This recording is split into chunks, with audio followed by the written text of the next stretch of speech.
भोले अपने दर से अब तो ना टारो, गिरा जा रहा हूँ, उठा दो उठा। उसका फर्ज है।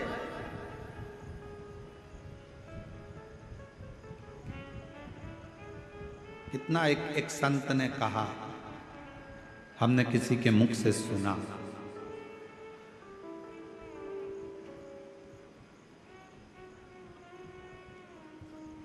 बेटे को देना कर्म है।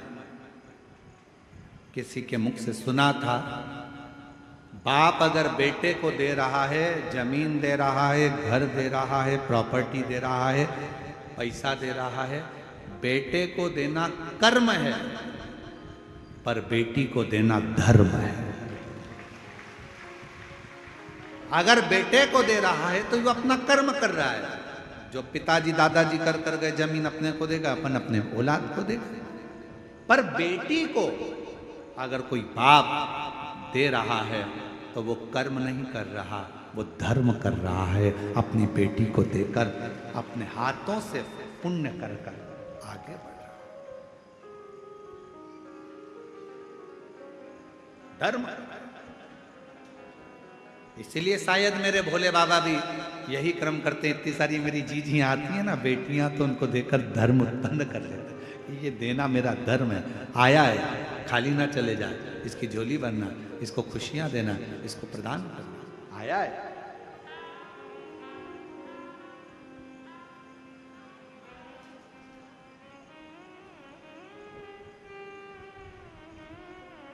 कल एक कथा चल रही थी भंवरे की, भ्रमर की।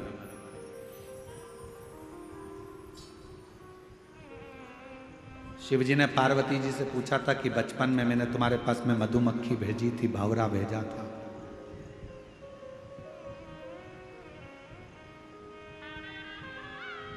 एक भी मधुमक्खी नहीं दिखी, एक भी भंवरा नहीं दिखा।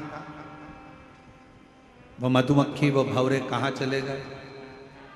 पार्वती जी मुस्कुराती रहीं और शिव जी की ओर देखकर कहती रहीं कि प्रभु, जितनी मधुमक्खी आती थी मेरी तप साधना में,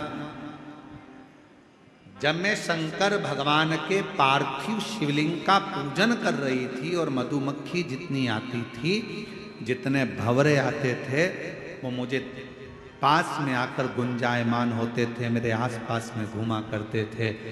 पार्वती जी कहती हैं, मैंने उन सबको अपने में समाहित कर लिया, सबको अपने में समाहित।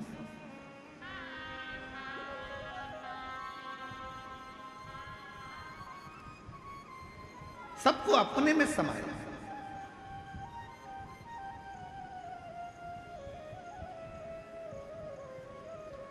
और कलयुग का सबसे बड़ा एक फल है, जितने शिव भक्त शिव महापुराण की कथा सुन रहे हो, जितने आस्था चैनल पर सुने, फेसबुक यूट्यूब पर सुने, मोबाइल पर सुने, चाहे कथा के पंडाल में सुन रहे हो, चाहे आस्था चैनल पर सुने, सुन लेना, कलयुग का सबसे बड़ा एक फल है, जो ना सतयुग में था, ना त्रेता में था, ना द्वापर में था। वो फल कलयुग को मिला। कौन सा फल है? जो सतयुग में नहीं मिला, ना त्रेता में मिला, ना द्वापर में मिला। कलयुग में वो फल भगवान शंकर ने कली काल के मनुष्यों को दिया है। एक अलग से ऑफर, एक अलग से फल मेरे शंकर जी ने कलयुग को दिया। कौन सा फल? कलयुग का सबसे बड़ा फल है, अगर कोई भगवान के नाम को जप रहा है, राम नाम, कृष्ण नाम, शिव नाम को जप रहा है, कोई दत्त नाम, कोई देवी नाम, कोई आराधना, किसी भी देवता का नाम अगर कोई जप रहा है, मात्र जप रहा है, कलयुग में सबसे बड़ा फल है। अगर मंत्र जाप करने वाले का, नाम जाप करने वाले का भी कभी दर्शन हो जाएगा कलयुग में, तो उसका भी उद्धार हो जाएगा।